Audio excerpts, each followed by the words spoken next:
मेरो तो गिरधर गोपाल, दूसरो ना कोई। एक पंडित था, वो रोज घर घर जाके भगवत गीता का पाठ करता था। एक दिन उसे एक चोर ने पकड़ लिया और उसे कहा, तेरे पास जो कुछ भी है मुझे दे दो। तब वो पंडित जी बोला कि बेटा, मेरे पास कुछ भी नहीं है।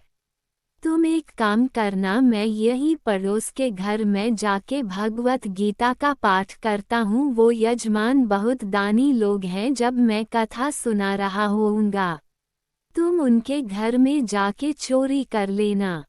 चोर मान गया। अगले दिन जब पंडित जी कथा सुना रहे थे तब वो चोर भी वहां आ गया। तब पंडित जी बोले कि यहाँ से मीलों दूर एक गांव है वृंदावन, वहां पे एक लड़का आता है जिसका नाम कान्हा है।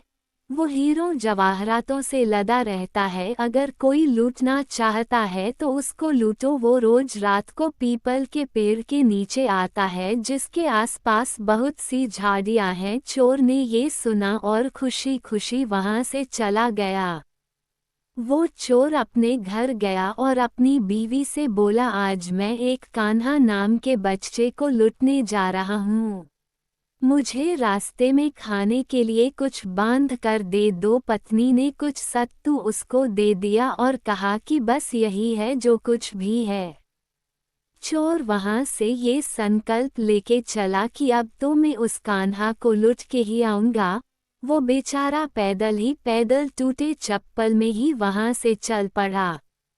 रास्ते में बस कान्हा का नाम लेते हुए वो अगले दिन शाम को वहां पहुंचा जो जगह उसे पंडित जी ने बताई थी।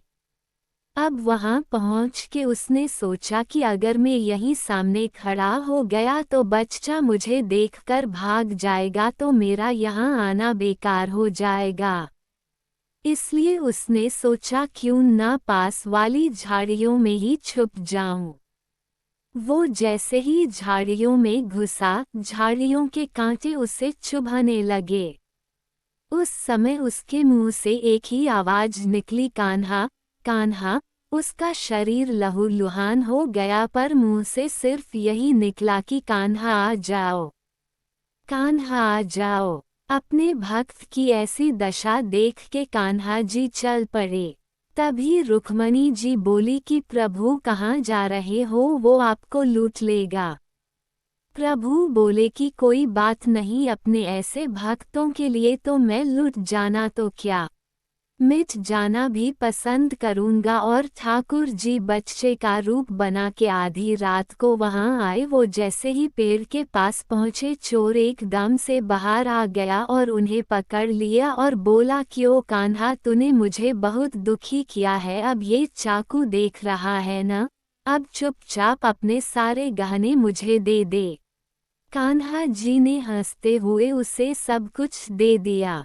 वो चोर हंसी खुशी अगले दिन अपने गांव में वापस पहुंचा और सबसे पहले उसी जगह गया जहां पे वो पंडित जी कथा सुना रहे थे। और जितने भी गहने वो चोरी करके लाया था उनका आधा उसने पंडित जी के चरणों में रख दिया।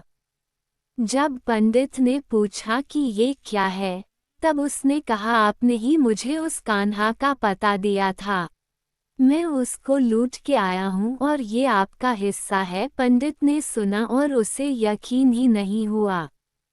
वो बोला कि मैं इतने सालों से पंडिताई कर रहा हूँ, वो मुझे आज तक नहीं मिला। तुझ जैसे पापी को कान्हा कहाँ से मिल सकता है। चोर के बार बार कहने पर पंडित बोला कि चल, मैं भी चलता हूँ तेरे साथ वहाँ पर, मुझे भी देखा कि कान्हा कैसा दिखता है। और वो दोनों चल दिए। चोर ने पंडित जी को कहा कि आओ मेरे साथ यहाँ पे छुप जाओ, और दोनों का शरीर लहूलुहान हो गया और मुंह से बस एक ही आवाज निकली, कान्हा कान्हा आ जाओ। ठीक मध्य रात्रि कान्हा जी बच्चे के रूप में फिर वही आए और दोनों झाड़ियों से बाहर निकल आए।